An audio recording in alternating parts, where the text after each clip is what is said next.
Undeceptions podcast. I know that you think probably on our bus slogan is a bit soft. On the other hand, I rather like its upbeatness. I agree with you. Let everybody I come think round for to it. themselves. I come round to it. Yeah, it's funny, and it gets people to talk about it.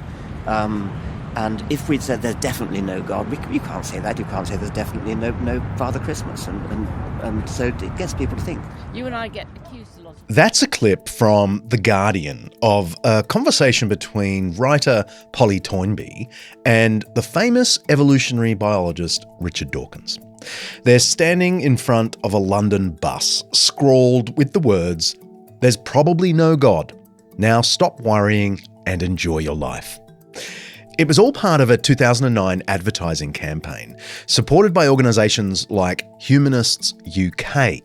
It was a kind of rejoinder to a Christian advertising campaign, JesusSaid.org, which paid for Bible verses to be placed on buses around London. This atheist reply was designed to give unbelief a more peaceful and upbeat vibe. And for a while, it seemed to work. The campaign was expanded from the UK to other parts of the world, with atheist buses popping up all over Europe, then the US, South America, and parts of Australia. Isn't it amazing that if you say the mildest thing against religion, it's automatically strident? Have you ever noticed that? Strident, it's offensive. People are outraged and offended. Yeah. And I think what's good about this campaign is that nobody could call it offensive. No. They will. I get offended when they accuse us of being soulless, spiritless, emotionless, dry rationalists, and brutal haters. Yes. I'm very offended. But on the other hand, I don't expect them to respect my offence. I expect you stand up for yourself. Stand up for myself. Exactly, yes. Why can't they? Why do they need special? Because they've got nothing really to stand up for. They've got nothing. They've got no decent arguments, so they have to take offence. It's the only weapon they've got. This bus campaign was part of a much larger movement that got called the New Atheism, a strident form of anti-religious sentiment. It found its mojo following September 11, 2001, and was pretty popular until maybe 5, 6, 7 years ago. There were plenty of public intellectuals, writers, and academics jumping on the bandwagon. They wrote chart-topping books, appeared on talk shows, and were extremely active in the blog and vlogosphere. The movement even had its own self-declared Four Horsemen, a kind of parody of the Four Horsemen of the Apocalypse in Revelation chapter 6. I'm sure we've got an episode about that somewhere. Anyway, the Four Horsemen were the American philosopher and neuroscientist Sam Harris, philosopher and scientist Daniel Dennett, the late British author and journalist Christopher Hitchens, and of course, Richard Dawkins. Their books became the authoritative texts of New Atheism. Religion, they claimed, was bad for you. It was anti-intellectual, anti-science, and the cause of countless wars. Fast forward to 2024, and people are now declaring that New Atheism is dead. Not only did the movement fracture along political and cultural lines, a few prominent would-be New Atheists began publicly reassessing the Christian faith and even accepting it. And my guest today has watched this weird development closer than most. As a journalist and broadcaster, he's had front row seats to the great turnaround from New Atheism to New Theism. I'm John Dixon, and this is Undeceptions.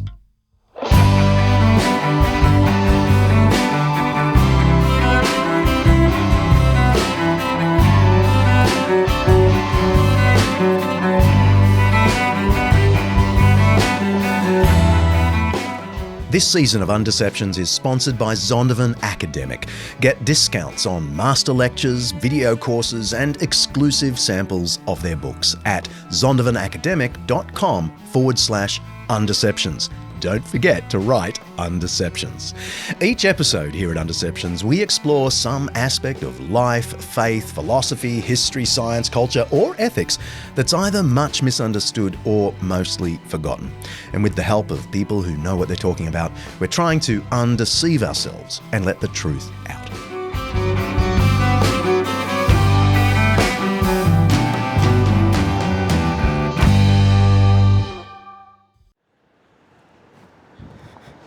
Well, I'm here to talk with Justin Brierley, who's a broadcaster in England who has probably interviewed more atheists over the years than anyone on the planet, including any atheist broadcasters.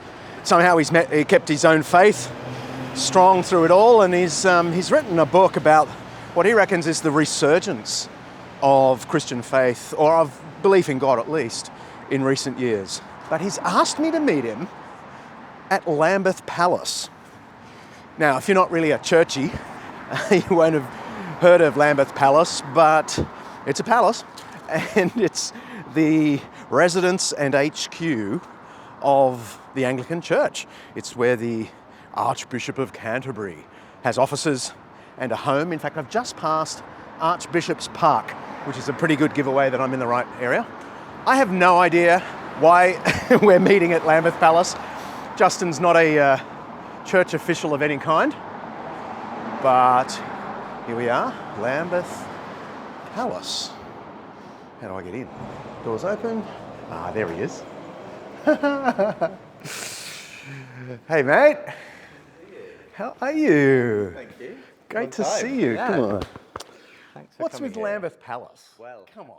You have secret. So for the last 20 plus years, I've been working in Christian broadcasting, interviewing, creating magazines, radio shows, podcasts. And really a lot of that has been around creating conversations between Christians and non-Christians. So many people know me from a show. That's my mate, Justin Brierley. And as I say, he's been in a unique position to watch the rise and demise of the so-called New Atheism. For nearly 2 decades, he was the host of the Unbelievable radio program, a hugely popular show that was broadcast on Premier Christian Radio in the UK and released as a podcast worldwide. Most episodes would feature a Christian and a skeptic, and Justin would moderate the discussion on the week's topic, and he was brilliant at it. Some names to appear on the show include political commentator Dave Rubin, mathematician cum theologian John Lennox, the Hitchens brothers, both of them, Peter and Chris, and historian Tom Holland. I was on the show a couple of times, but they were non-events by comparison. Justin has recently stepped away from that relentless broadcasting gig to focus on writing and long-form documentary making.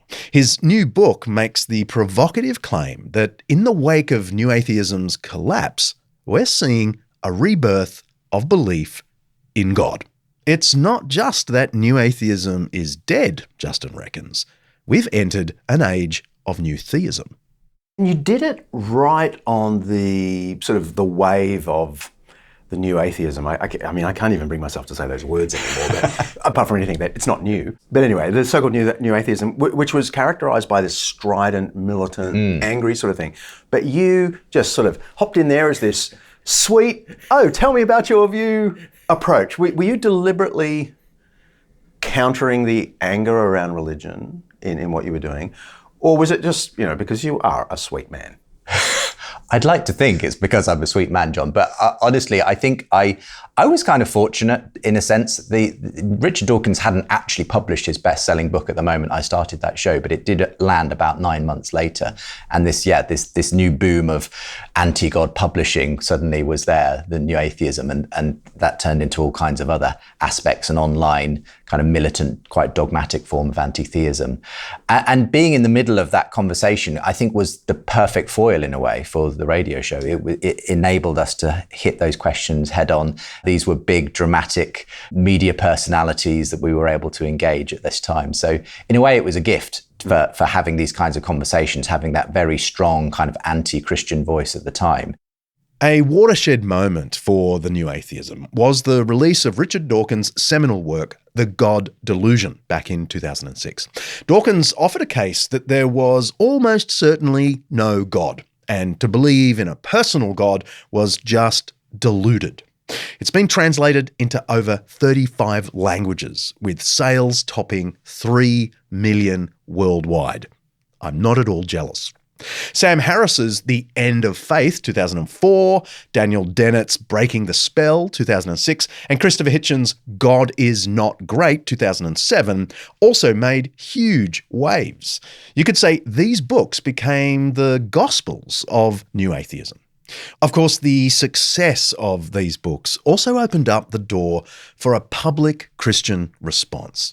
Hitchens and Dawkins took part in several high-profile debates against public Christian intellectuals like friends of the pod, John Lennox and Alistair McGrath. Around the same time, some friends and I started Australia's Centre for Public Christianity in the wake of this new atheism. I wouldn't say we were specifically answering the atheists. It was more than mere apologetics. But we were a bunch of scholar communicators who felt the mood of the mid-2000s, in Australia at least, really needed a public Christian voice that was informed, calm, and cheerful.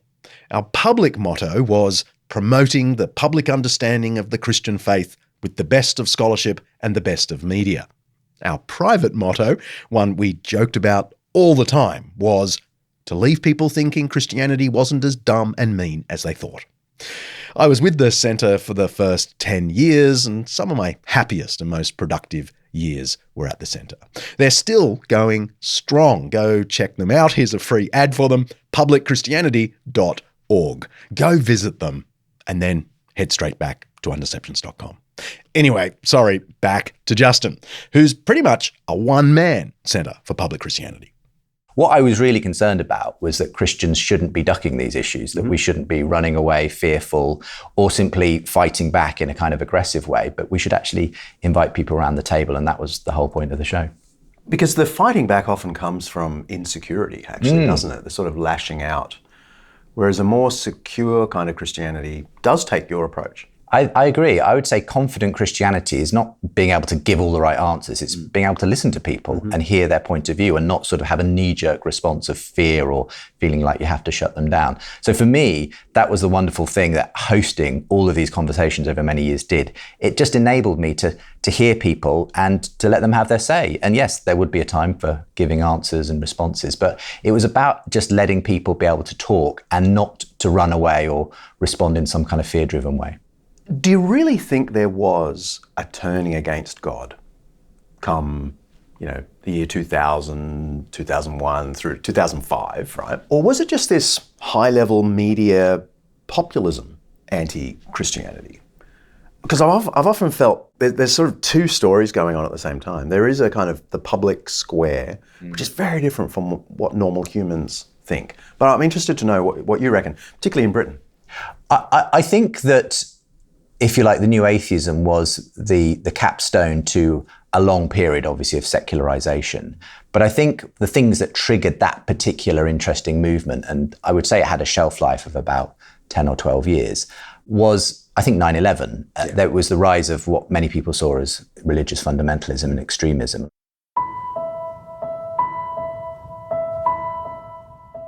The rather obvious liability of religious certainty was made extraordinarily clear on that day. I mean, we were having people flying planes into our buildings for explicitly religious reasons.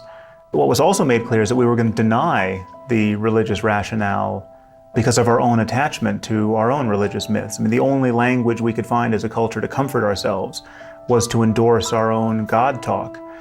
So I suddenly saw faith playing both sides of the board in a very dangerous game, where we as a nation, in prosecuting our war on terror, which was obviously a necessary thing to do, though calling it a war on terror I think is rather silly, but we were consoling ourselves with our own religious certainties, very much in the language of Christian fundamentalism. The president. That's Sam Harris reflecting on how the horrifying events of September 11 made him question whether religion had any capacity at all to be good. If religion can inspire people to fly planes into buildings and then provoke a full-scale military invasion dubbed a crusade, then religion must be dangerous. 10 years later, Harris has doubled down on his view. We should not terrify our children with thoughts of hell, or poison them with hatred for infidels. We should not teach our sons to consider women their future property, or convince our daughters that they are property even now. And we must decline to tell our children that human history began with magic, and will end with bloody magic, perhaps soon, in a glorious war between the righteous and the rest. One must be religious to fail the young so abysmally, to derange them with fear, bigotry, and superstition, even as their minds are forming. And one cannot be a serious Christian, Muslim, or Jew without doing so in some measure.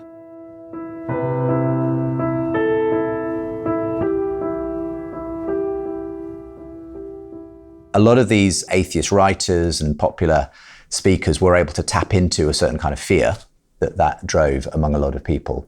And I think there were just some cultural things going on. I think that the fact that the internet suddenly gave people who had previously been quite spread out, in America, you may not have that many atheist neighbours, but if you find a community online, suddenly it gives you a sense of urgency and momentum. And so I think a number of different factors coalesced to create the right moment for this new atheist sort of movement to begin. I don't think actually that the new atheism itself led to lots more people becoming materialist atheists. I think if you actually look at the numbers of people who describe themselves as atheist in the surveys, it hasn't changed that much over the years. Obviously, less and less people describe themselves as Christian, that's for sure. But that doesn't mean they're converting to a Richard Dawkins style new atheism either. So I think it was more of a kind of a headline-driven, media-driven movement that had its moment, but that kind of faded away. Despite its best efforts, new atheism didn't usher in a new era of unbelief. But it did make a few critiques of religion pretty popular. What do you reckon was the best argument that they ever had? I mean, possibly the best argument they had was the one that was, in a sense, supported by 9/11. Religion is bad for you, Religion is the cause of wars. Religion is the cause of violence. And it wasn't hard for them to come up with lots of examples of the way in which religion has been bad for people. Lots of the folk that were part of the movement were an ex-Christian or an ex-Muslim or whatever who could talk about some of the things they had endured and so on. So I think there was a sense in which that it was easy to make that case at the time they were making it. There's lots of empirical evidence lying around. Exactly, yeah, and you don't have to search too far. It's a very powerful narrative when you put it that way. So I think that was probably their strongest argument. I think when you actually dig into it historically, culturally, and so on, it's not as watertight as they might have thought. But nonetheless, it was a powerful argument. Another popular argument by the new atheists was the incompatibility of science and religion. I reckon the new atheists brought fresh energy to the science versus religion debate. The general public might not be able to recall any particular argument about why the two are in conflict, but we're sort of left with this vibe that that's true. Christian think tank Theos published a report in 2022 that found 57% of UK citizens believed science and religion were at odds. And that figure was 59% in the US, according to a 2014 Pew poll. Things like the decline in religious belief, the awful clerical abuse scandals, and religious climate skepticism gave the new atheists easy ammunition. But by the 2010s, people were starting to write obituaries for the new atheism. And we'll explore that after the break.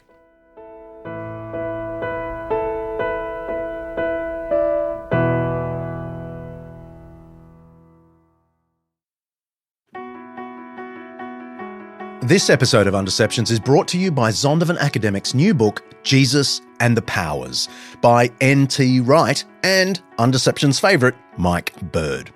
Should Christianity have anything to do with politics? I mean, you could argue that Christians have done more harm than good once they get a whiff of power.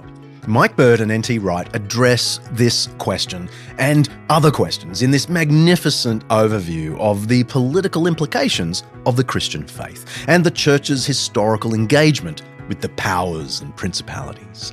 They shed light on current geopolitical events and ask, what would it look like if there were a faithful Christian response to crises like the Russia-Ukraine conflict, the China-Taiwan tension, political turmoil in the US, UK and Australia, and the problem of Christian nationalism. They build a pretty convincing case that Jesus' teaching about the kingdom of God confronts all forms of power, Christian and atheist, and calls on us all to support a pluralistic democracy where everyone, regardless of religion or irreligion, has a role to play in working toward the good of society. Whether you're a believer or a skeptic, I'd say this book will be an eye-opener. You can order Jesus and the Powers on Amazon, of course, or head to zondervanacademic.com/undeceptions to dig a little deeper and see if you really like it. That's zondervanacademic.com/undeceptions.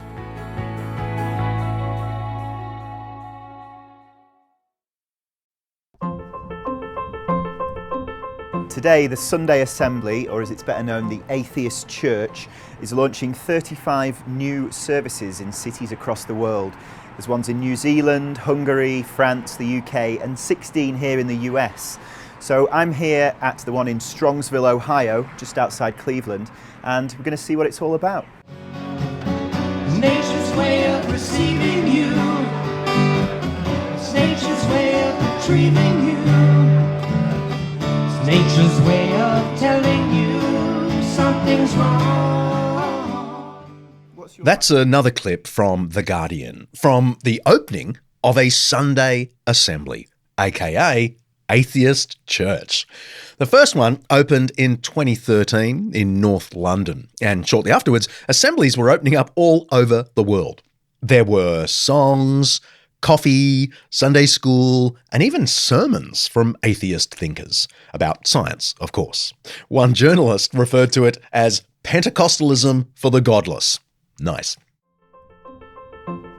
Every one of you has a story that's brought you here today. Something brought you here to this point in this particular amazing location. And I really like this. I mean, it's almost like a church. Almost. How did you become... Almost a church. It's a funny line, but also kind of telling. Was this brand of atheism becoming a bit too dogmatic, a bit too religious? So we're really now talking about the eulogy to the New Atheist movement. Tell us what you think caused its demise.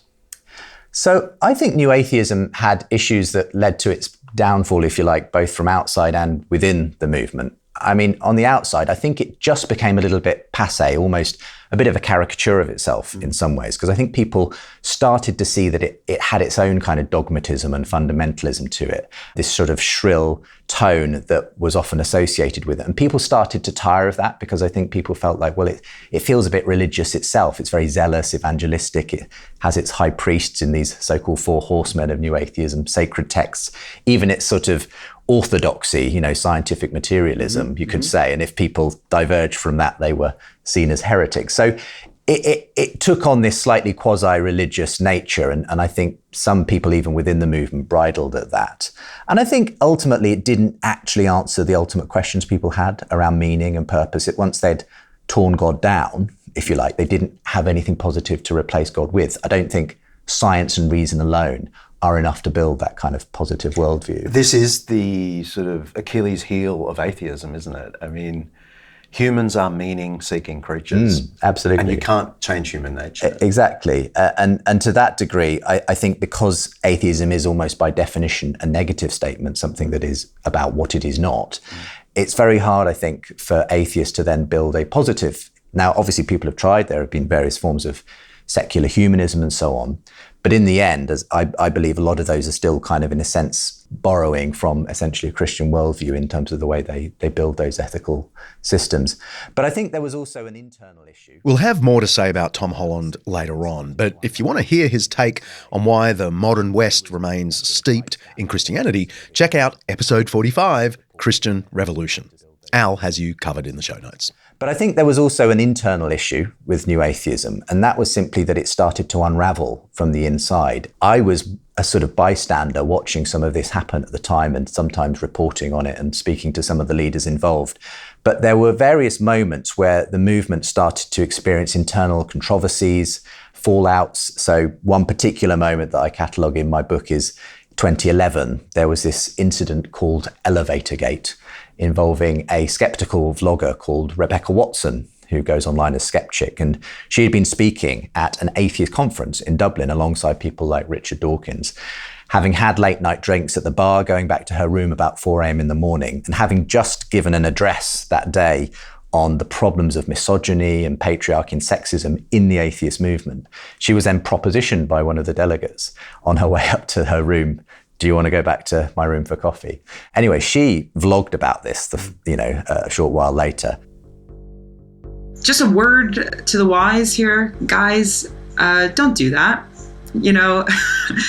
I don't really know how else to explain how this makes me incredibly uncomfortable, but I'll just sort of lay it out that I was a single woman in a foreign country at 4 a.m. in a hotel elevator with you.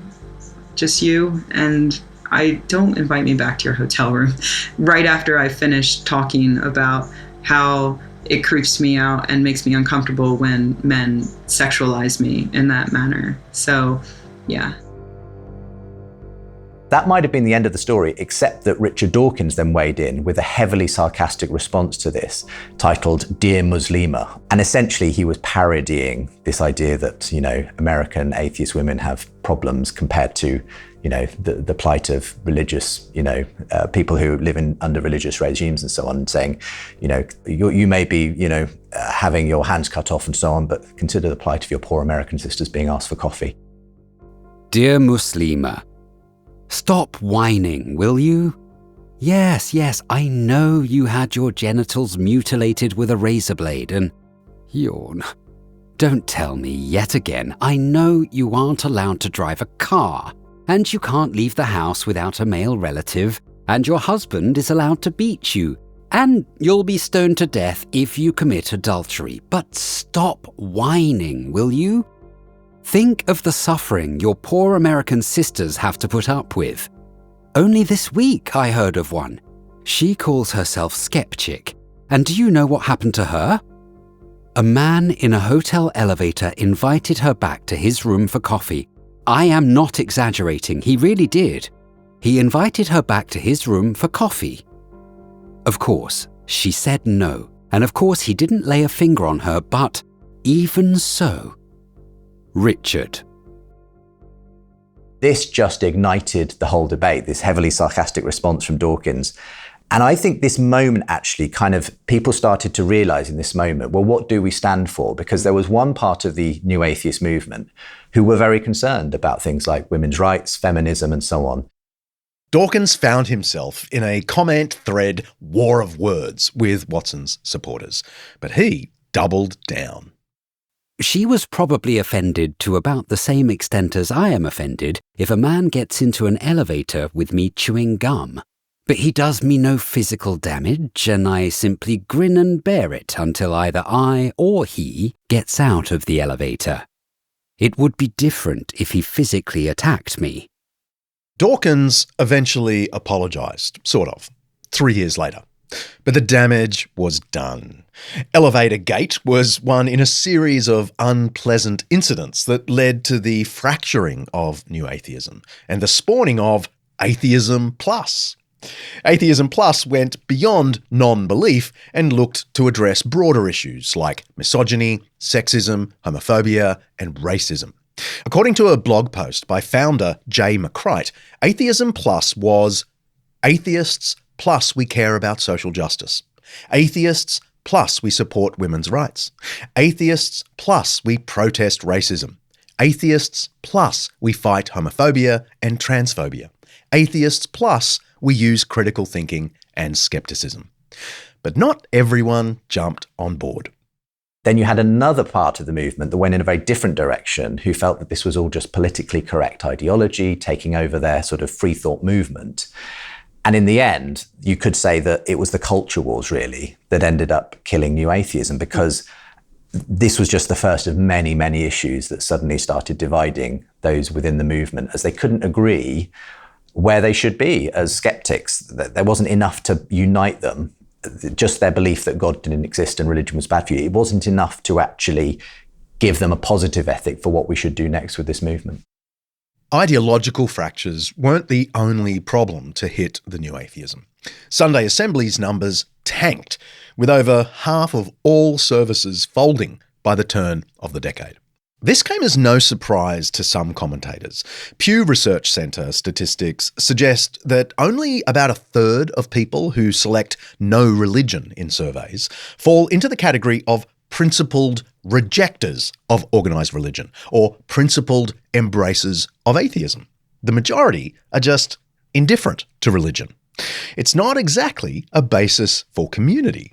Director of the Pew Research Centre, Alan Cooperman, told The Atlantic a few years back, "Being uninterested in something is about the least effective social glue, the dullest possible mobilising cry, the weakest affinity principle that one can imagine." Ouch. The biggest problem for New Atheism, it appeared, was that at its core was pretty much nothing. There's nothing in atheism that tends towards social justice. Atheism is just as compatible with tyranny. There's nothing in atheism that tends toward the arts. Atheism is just as compatible with barbarism. And there's nothing in atheism that tends towards joy. Atheism is just as compatible with nihilism. There's nothing there except negation. And people were beginning to spot it. You've detected and now detailed a resurgence of openness to God. Can you demonstrate that for me? Because I'm pretty sure some listeners will be going, as if. I know, and when I put the title of my book out on social media, The Surprising Rebirth of Belief in God, a lot of atheists naturally got back to me and said, what rebirth? Look at the statistics, Christianity is dying in the West. And I don't dispute any of the statistics about church going, Christendom in decline and all the rest of it. What I would say though is that there has been a shift in the tone of what's happening, perhaps at an academic level, even at a popular level as well. I was noticing during the course of hosting my Unbelievable shows that the bombastic debates between these new atheist types and Christian thinkers were being replaced by these different kinds of conversations between secular thinkers who were often more open to the Christian story than many of their new atheist peers. People like Tom Holland, the historian, people like Jordan Peterson, the Canadian psychologist, people like Dave Rubin or Douglas Murray, and other interesting sort of secular intellectuals, but who understood the value of what Christianity had gifted the West in terms of its moral values, in terms of much of its cultural heritage and so on. And they weren't as willing as some of their atheist peers to simply dismiss Christianity altogether. They didn't necessarily believe it, but they understood that there was something there that was possibly worth preserving. And I think what a lot of them saw was that actually the new atheism itself had kind of been the last thing to sweep the board clean of this kind of God story in the West. But actually what was going to replace it, not necessarily some oasis of scientific rationalism, but actually all kinds of other possible ideologies that would come in its place. Lots of postmodern views about how one should live life, lots of what some people started to term woke ideologies on the left, or, on the right, sort of political mythologies that would ultimately people would use as a sort of way of replacing the God story. Because, as you said, people still need something to live by. They need a story. They need meaning. So in the absence of something like the Christian story, they're going to find something else to fill the sort of God-shaped hole in that sense. And I think a lot of them started to be worried that actually, well, maybe what's going to replace the Christian story might be worse than this story that did give us our culture and so on. So I was hosting some of these conversations, very interesting, and just noticing that the audience that they were drawing, often lots of people, often quite young men. You know, you look at someone like Jordan Peterson, who, whether you approve of his politics or not, he's had this outsized influence on a big generation of young people. And he seemed to be drawing the same people that the new atheists had been drawing only a few years before. People looking for meaning, purpose, looking for intellectual answers, but being given a very different way of engaging that. Here was someone who wasn't dismissing God or the Christian story, but actually inviting people to open the Bible and say, well, look, maybe there's some meaning and purpose that could be found within these pages. Culture is a structure of category that we all share. So we see things the same way. Well, that's why we can talk. I mean, not exactly the same way, because then we'd have nothing to talk about. But roughly speaking, we have a bedrock of agreement. That's the Bible, by the way. So the structure, that's what the Bible that's what provides. I figured out. I just figured this out this week. So it was a cool... We're listening to Canadian psychologist and author Jordan Peterson speaking on the Joe Rogan Experience, the biggest podcast in the world. He's talking about the impact of the Bible on the Western world. It's Director Mark's favourite podcast, of course. He begged us to use it. The rest of us weren't so sure, but we wanted to be kind to Director Mark. Many of Peterson's views are controversial, especially on things like climate change and gender and sexuality. But he commands one of the biggest audiences of any public intellectual today. In recent years, he's been riffing on both the cultural impact of Christianity and how its story has benefited the world. But Peterson isn't the only well-known intellectual to reassess Christianity. Douglas Murray, whom Justin just mentioned, is an author and social commentator who also commands a huge online audience. Like Peterson, Murray has spoken openly about the benefits of a Christian society. He's gone so far as to call himself a Christian atheist. That's a big claim from someone who was the former dining partner of Christopher Hitchens. Well, I had a fascinating conversation with Douglas Murray, and Murray himself was describing the fact that he describes himself as a sort of unsatisfied agnostic. He had been great friends with the new atheists, and in a sense, he sort of lost his own faith in that kind of milieu. Douglas Murray, he sort of had a faith of sorts up to his early 20s, but lost it. But what he would say is that he recognizes that atheism doesn't give a sort of alternative meaning system. He describes himself, in fact, as a Christian atheist, because he says, I recognize that the values and virtues that I hold dear do stem from Christianity, not from atheism, not from science or the Enlightenment. And he worries, as I say, at what is potentially going to replace those values and virtues in the absence of the Christian story. But he pointed out something interesting. He said, the funny thing is, I've just in the last few years noticed some of my very intelligent secular friends converting to Christianity, Justin. And he said, I wonder whether the atmosphere might be changing, whether this might be the moment for the church to speak into a more receptive environment. And he referenced a well-worn line by Matthew Arnold, the Victorian poet. In Dover Beach, there's this line about the melancholy, long withdrawing roar of the sea of faith.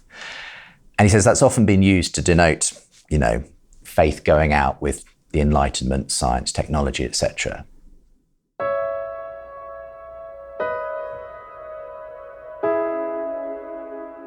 The sea of faith was once, too, at the full and round earth's shore, lay like the folds of a bright girdle furled.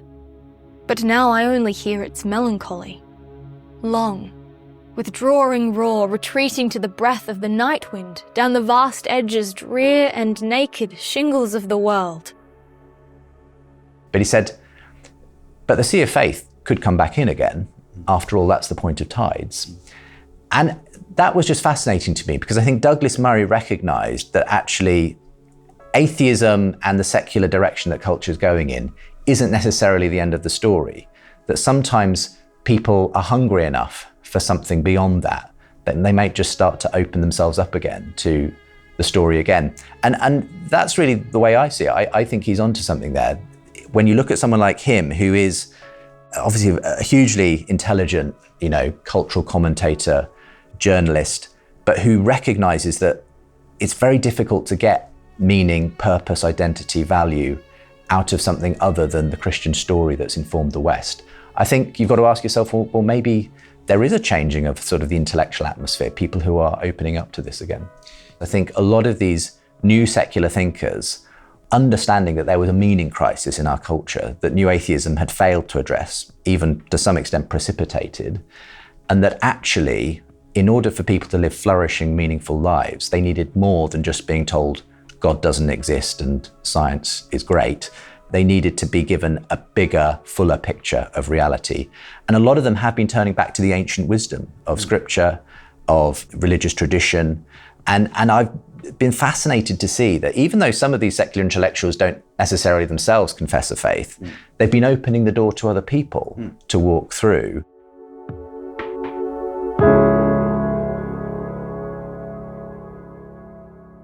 So Jordan Peterson and Douglas Murray would be characterised as right-wing. So do you think there's a connection between being a right-wing and this resurgence of faith? Because a lot of my listeners aren't going to be happy with that.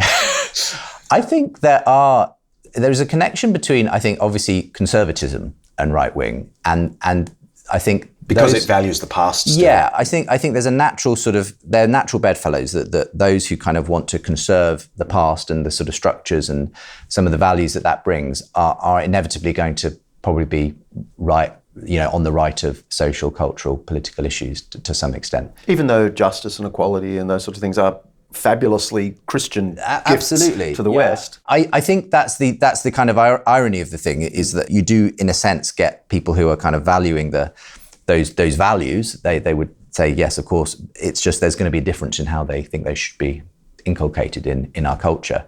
Having said that, it's not that it's only sort of more right-wing philosophers and thinkers who are making these sort of things. I mean, if you go to someone, for instance, someone like Terry Eagleton, who's a sort of more of a Marxist sort of philosopher, he's written very similar things about the fact that he thinks actually in the absence of the Christian story, we are running into... I remember, did you read his book on evil, where he basically says Christianity's got the best account of evil humans have ever invented? Absolutely. The dewy-eyed atheism of Richard Dawkins will do us no good, he says. Indeed. And so you've got people who are obviously on the left who are noticing the same thing, that essentially a kind of atheist materialist story of reality doesn't buy you value and meaning and purpose. Here's that passage from Terry Eagleton I was trying to remember.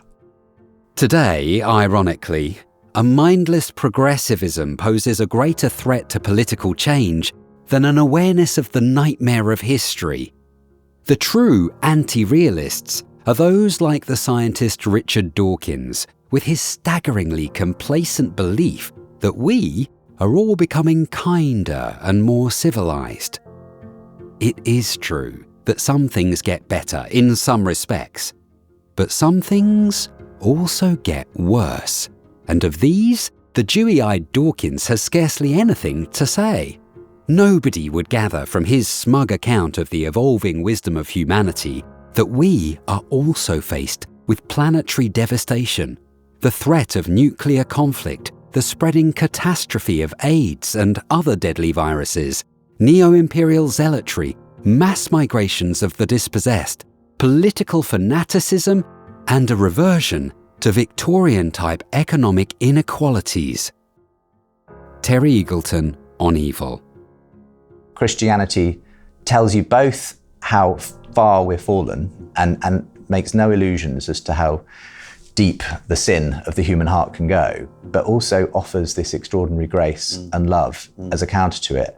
And I find in sort of secular philosophies, you kind of either get one or the other. It's some terrible story of how broken humanity is, but there's no real fix for it. Or it's a story that, well, we're all really good, but in a way, that story doesn't account for the fact that we are broken creatures. And for me, Christianity has always struck me as a very realistic, in that sense, story of reality. It takes seriously the human condition, but it gives us the resources to actually believe that there's hope, that there's a possibility for transformation and change and so on.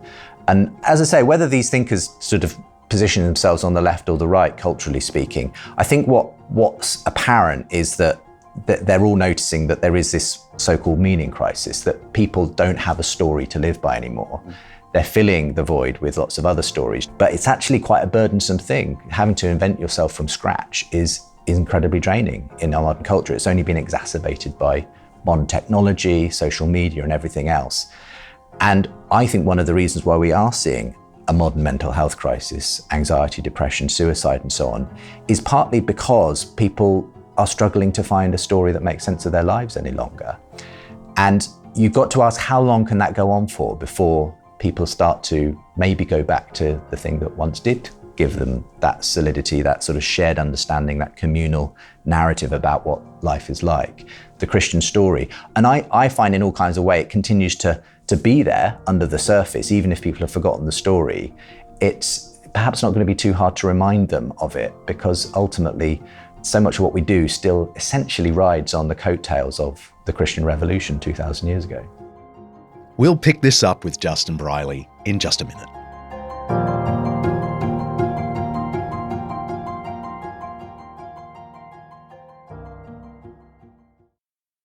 There's a common idea that Christian sexual morality is kind of, repressive, puritanical, boring, square, something that we have to jettison. And absolutely the idea that Paul is some kind of hung-up guy who just turns up and, Greeks and Romans are all having great fun and orgies and stuff, and Paul turns up like the massive party pooper and ruins everyone's entertainment. But actually, the doctrine on sexuality that Paul preaches is deeply founded in his idea that slavery is something to be overcome and that everybody has been liberated by the sacrifice of Christ. Because what he is saying is that every human being, by virtue of Christ's sacrifice and death, now has a value. And he specifically says that they have a bodily integrity, and that every man, every woman, every child, that their bodily sacrality is a reflection of, if in the case of a woman, of the church, and in the case of a man, of Christ himself. And so that's to give a dignity, say, to a household slave that he'd never been given before. Because they could be used as sexual objects. But absolutely, they were expected to be used as sexual objects. The Romans had the same word. That's historian, author, podcaster, and friend of Undeceptions, Tom Holland, speaking with atheist philosopher A.C. Grayling on The Big Conversation. That's an offshoot of Justin's Unbelievable program. The two are debating whether or not Christianity gave the West its values. There'll be a link in the show notes for the full thing. It's a great listen and even better viewing. Tom is best known now for hosting the wildly successful The Rest is History podcast, but he made some serious waves back in 2019 with his book Dominion. In it, he examined how the morals and values of the global West are fundamentally Christian. Equality, love, human rights, sexual rights, justice, all of them, he says, came from Christianity. I've been privileged to have a bit of a friendship with Tom Holland, who's a historian here in the UK, runs a hugely popular history podcast, The Rest is History. And around the time he was writing his book Dominion, which is really the story of how the Christian Revolution has shaped the moral instincts of the West, I got to know him a little bit. And he told me some of his own story, which is essentially that he grew up with a sort of childhood faith that fizzled out in his teenage years. But that as he started to investigate the world of Greco-Roman history in order to write some of these popular works of history that he became a bestseller for, he started to realize, as much as he really enjoyed that world, it was very exciting and glamorous, he also found it very alien to his own way of thinking, because the values and the practices were so different to Western culture. This was a world where obviously slavery was just an absolutely assumed part of the economy, where people could be effectively sexual property, where the lives of women and children especially were cheap, where it was a cause of triumph and celebration to have enslaved or killed 1 million people in your wars. And he realized that his values that he held dear as a sort of liberal Westerner of equality, freedom, dignity, those didn't come from the Greeks or the Romans. And I think he realized they didn't come from science and the Enlightenment either. He realized where they came from was the Christian Revolution, specifically this idea that the Jewish Messiah, or someone who claimed to be the Jewish Messiah, had been crucified. His followers believed he was God and that he'd risen from the dead. And this absurd idea in that world was the thing that catalyzed this movement called the church, which completely turned on its head the way people thought about how to treat humans. And we are the inheritors of that. The idea that someone who suffers the death of a slave emerges to become, turns out to be, in a sense, the creator of all heaven and earth and of all humanity. What that means in the long run is that it gives a dignity to people who previously would not have been afforded dignity by anyone. It embeds at the heart of the West the idea that the victim can triumph over the person who is victimizing him, and that the lowest of the low might, in a sense, be the highest. And these, in the context of certainly of Roman culture, it's hard to emphasize just how radical a concept that is, and therefore just how much of a kind of a detonation it is under the assumptions of Roman power. And the measure of how vast that explosion was is that now, by and large, we tend to take for granted that the lowest of the low do have a dignity. Fascinating stuff, I'm sure. And what he has been reminding many of his secular peers is whether you believe this Christian story or not, you are still living it in so many ways. The fact that you believe the things you believe about equality, dignity, freedom, and so on are a direct result of that story. It could have turned out differently. This is a very unusual soil that the Western world has grown up in, this Christian story. And like so many, has a kind of difficult to describe relationship with Christianity in terms of his own personal beliefs, but nonetheless fully recognizes that, as he said in articles and to me, when it comes to my sort of ethics and values, in almost every way I am a Christian. And that was just a revelation for him and something that he's been pointing out to a lot of others. Reassessing Christianity is one thing, but recently one of the most high-profile new atheists, friend and colleague of Richard Dawkins, announced that she'd converted to Christianity. Ayaan Hirsi Ali is a Dutch-American writer and was dubbed the horsewoman of new atheism. Born in Somalia and raised in Kenya in a fundamentalist Islamic community, she was subject to awful abuse growing up. After moving to the Netherlands as an adult, she denounced her belief in God altogether and eventually became the most prominent female atheist in the world. That is, until the end of last year, when she posted a bombshell essay on the website Unheard. It was titled, "Why I'm Now a Christian." I would not be truthful if I attributed my embrace of Christianity solely to the realization that atheism is too weak and divisive a doctrine to fortify us against our menacing foes. I have turned to Christianity because I ultimately found life without any spiritual solace unendurable. Indeed, very nearly self-destructive. Atheism failed to answer a simple question: what is the meaning and purpose of life? Activist atheists believed that with the rejection of God, we would enter an age of reason and intelligent humanism. But the God hole, the void left by the retreat of the church, has merely been filled by a jumble of irrational quasi-religious dogma. The result is a world where modern cults prey on the dislocated masses, offering them spurious reasons for being and action, mostly by engaging in virtue signalling theatre on behalf of a victimised minority or our supposedly doomed planet. The line often attributed to G.K. Chesterton has turned into a prophecy. When men choose not to believe in God, they do not thereafter believe in nothing. They then become capable of believing in anything. Ayaan listed several other reasons for her change of heart, including a need to unify behind Western values. It's not an effusive conversion story. Jesus himself hardly gets a mention in that essay. But Ayaan says herself she has, quote, a great deal to learn about Christianity, and I discover a little more at church each Sunday. So she's in process. Good on her. God bless her. In any case, her announcement sent shockwaves across the internet. It'll probably get worse because she's currently writing a book about the whole thing. Her friend, Richard Dawkins, posted this stern reply. Dear Ayaan, as you know, you are one of my favourite people, but seriously, Ayaan, you, a Christian? Christianity makes factual claims, truth claims that Christians believe, truth claims that define them as Christian. Christians are theists.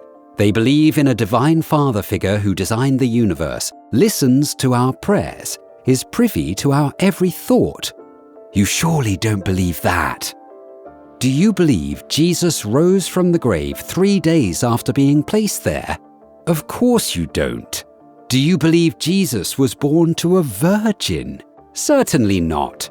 Someone of your intelligence does not believe you have an immortal soul which will survive the decay of your brain.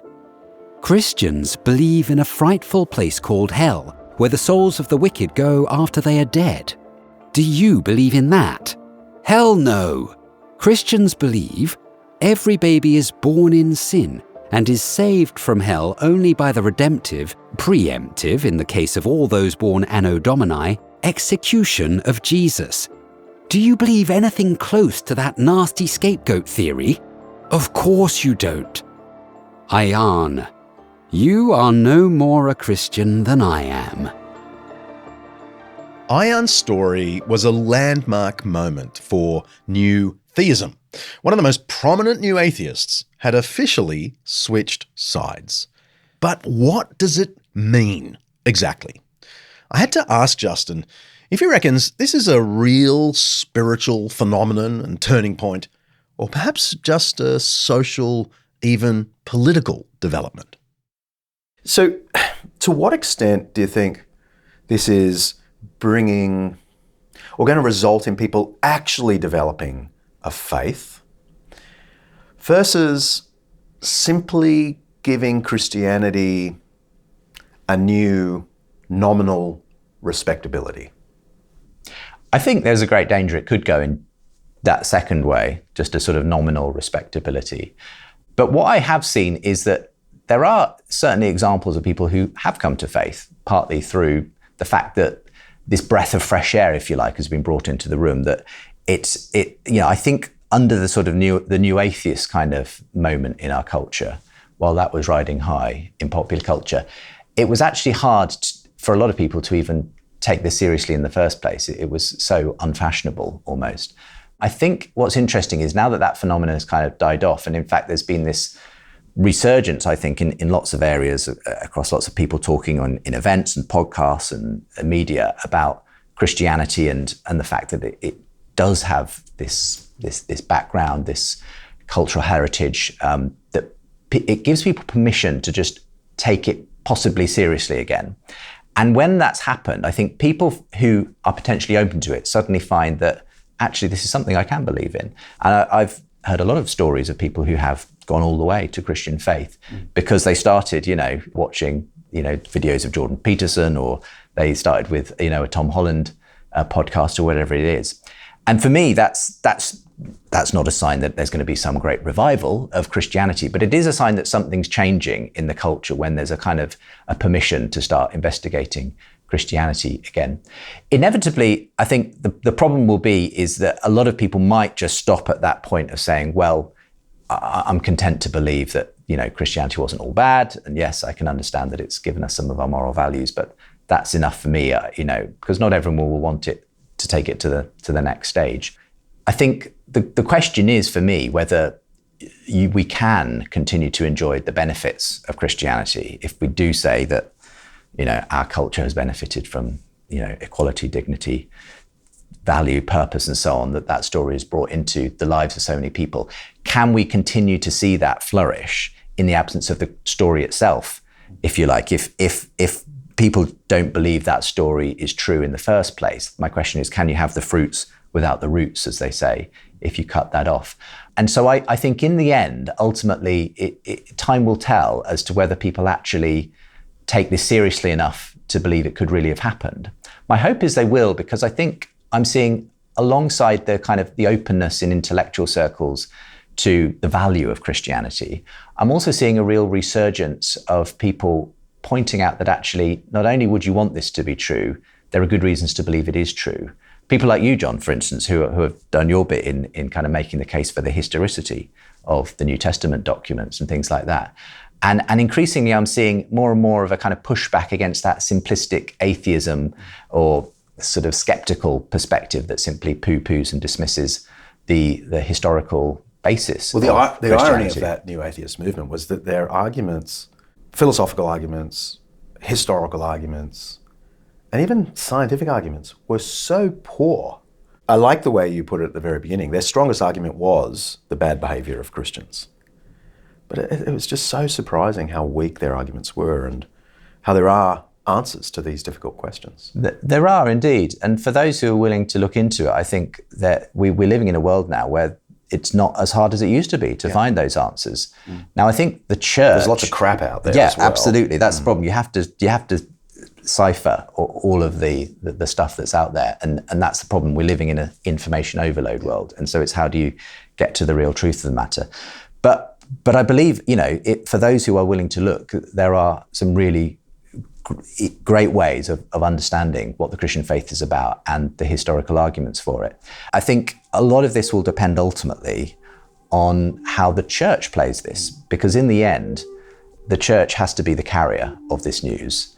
But if the church continues to look like either a relic of the past or looks far too much like a sort of just trying to ape the culture of the present, or indeed continues to suffer the same kinds of politicization and scandals that we've seen sadly in so many parts of the church in recent years, I think the church's own ability to receive these people who might be open to the message, who might be refugees, if you like, from this meaning crisis, that's going to hamper our ability to actually speak truth and life to people. So my hope is that the church will get its house in order and understand what it's here to do and how it's supposed to do it. Let's press pause. I've got a 5-minute Jesus for you. It was Jesus himself who insisted that his own students, the church, should get their house in order before daring to speak about the true and good in public. It's something that's stayed with me, even haunted me for years. When I was with the Centre for Public Christianity, we put out a documentary subtitled How the Church is Better and Worse Than You Ever Imagined. It played in cinemas around Australia, and a short version of it was aired on the ABC TV. Atheists kind of liked it. They could see we were trying to promote the good that Christianity had done through history, the undeniable good of hospitals, charity, education for all, human rights, and much more. But they could also see it wasn't a whitewash. We were dead honest about the terrible things the church had done in the name of Christ. But there were Christians, not many, but a few, who were really disappointed with the project. They didn't like that we'd featured so many examples of the church's failures. Treatment of women, treatment of witches, the Inquisitions, support of slavery, and so on. Jesus had said his followers would be marked by love, and here we were suggesting the church had frequently been characterised by hate. The criticism continued when I wrote my book Bullies and Saints, an honest look at the good and evil of Christian history. Some believers felt I was trying to appeal to the sceptical woke crowd by bad-mouthing God's own people and throwing the church under the bus. I understand the criticism. I just happily take the criticism on the chin. But it feels to me that just as much as Jesus called his students to the way of love, he also called them to admit their own failures, their own moral bankruptcy. The opening words of the famous Sermon on the Mount, basically Jesus' greatest hits in Matthew 5-7, were these: "Blessed are the poor in spirit, for theirs is the kingdom of heaven. Blessed are those who mourn, for they will be comforted." The expressions poor in spirit and those who mourn both refer to recognizing the lamentable moral condition of humanity, including Jesus' own disciples. As well-known biblical scholar Don Carson says, poverty of spirit is the personal acknowledgement of spiritual bankruptcy. It's remarkable that the richest ethical discourse in Western history, in my view anyway, begins with a call that we admit our spiritual and moral bankruptcy.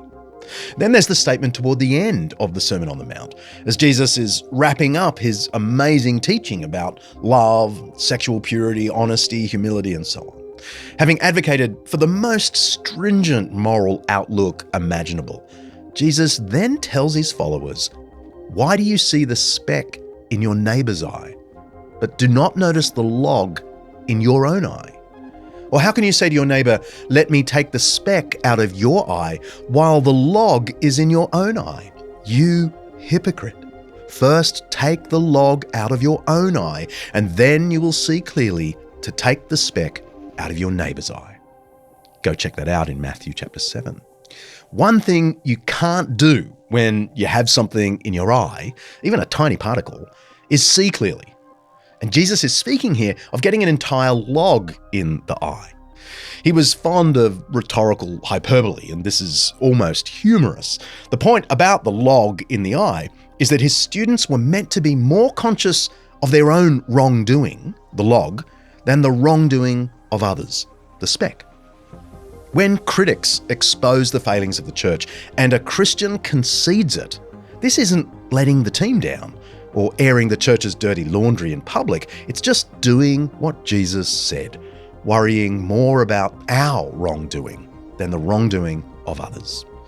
The same Lord who called his followers to pursue love, peacemaking, purity, and all the rest of it, also insisted in the same sermon that Christians should be quick to admit personal fault and slow to condemn the fault of others. There's a place for exploring the positive contributions of Christianity, the myriad ways Christians put love into practice.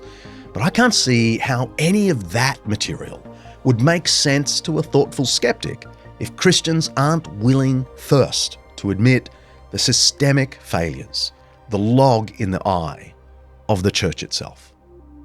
You can press play now.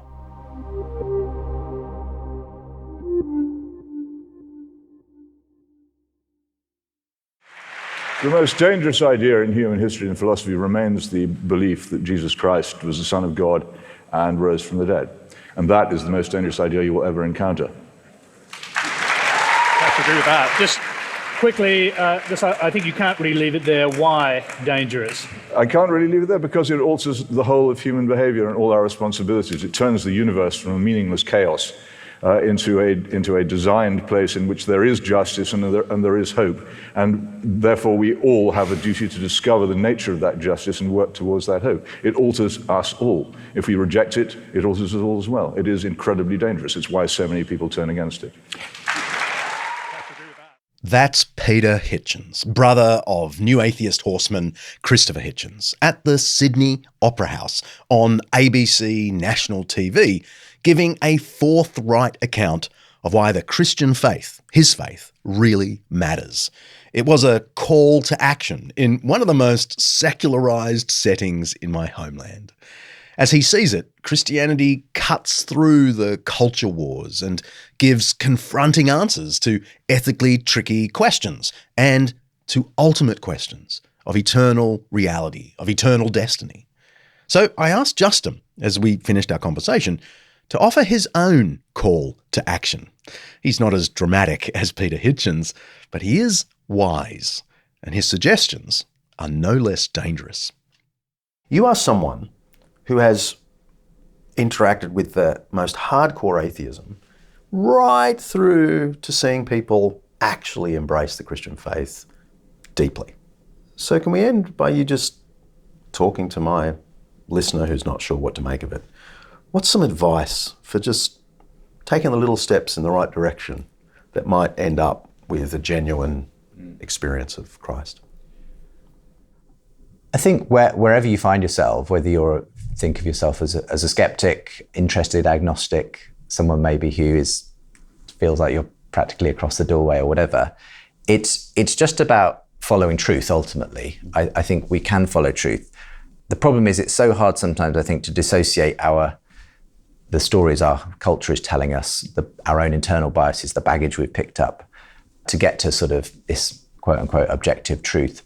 I think ultimately, though, I believe the words of Jesus when he says to anyone who asks, they will receive, anyone who knocks, the door will be open to them. If there's an honest pursuit of truth, I think God understands that and meets that. And so I would say keep pursuing truth primarily, keep asking the right questions and keep looking for the answers as honestly as you can. And then get around people, get around people who for you feel like they have the ring of truth about them, whether that be Christians or non-Christians, people who you feel, actually, this person I can trust. This is someone who seems to be making sense. And have those conversations. So much of what I see is it's when people actually engage in conversations, not the kind of conversation that exists on social media, which isn't a conversation. It's just a kind of both sides lobbing hand grenades at each other. Have proper face-to-face conversations with people. That's what I tried to encourage through The Unbelievable Show for all those years. And I think there was a real value to that, because you meet humans rather than just arguments and, positions that are being defended. And you may find in the process of that you may find something like God is speaking to you, and that there's a process. And I've seen many people who have gone on that journey of looking for truth, having those conversations, seeking and finding ultimately what they were looking for. And I guess my advice to that would also be that search for truth is not just about working out, the historical and philosophical arguments. That might be an important part of anyone's journey as they try to make intellectual sense of the Christian story. But I think we need to be open to what it says to our imagination as well. We are story-driven creatures, meaning-making creatures. Now, some of my atheist friends would say, well, that's just a sort of accident of evolution, But I don't believe that. I think actually the reason we are that way is because it's imprinted deep within us in some way, and that we're meant to be part of a story.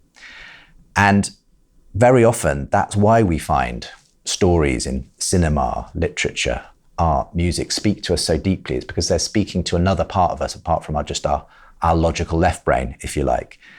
And I think it's okay to open yourself, that imaginative part of yourself, to ask, well, what if the world really was enchanted? What if there really was more than just molecules and matter in motion that explains who I am, my deepest desires and longings, my love of art, music, literature, my search for beauty, truth and justice? What if there was something that met that?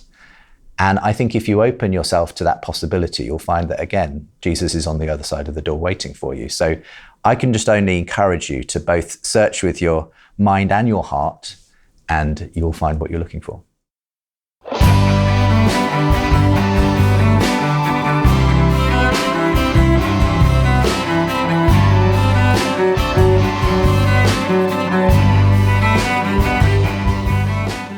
If you have questions about this episode or any of our other episodes, just ask. You'll see the options in the show notes at undeceptions.com to send us an audio or text message. I'll be answering a bunch of them in this season's Q&A episode.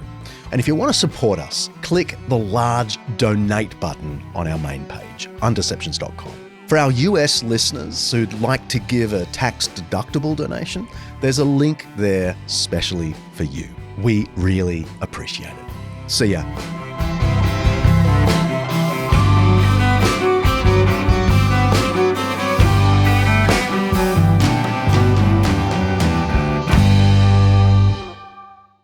Undeceptions is hosted by me, John Dixon, produced by Kaylee Payne and directed by Mark Hadley.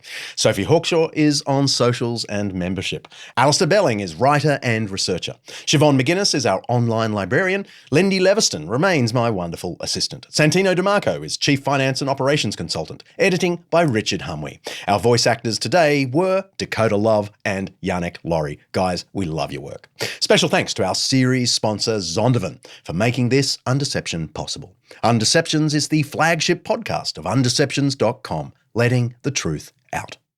An Undeceptions podcast.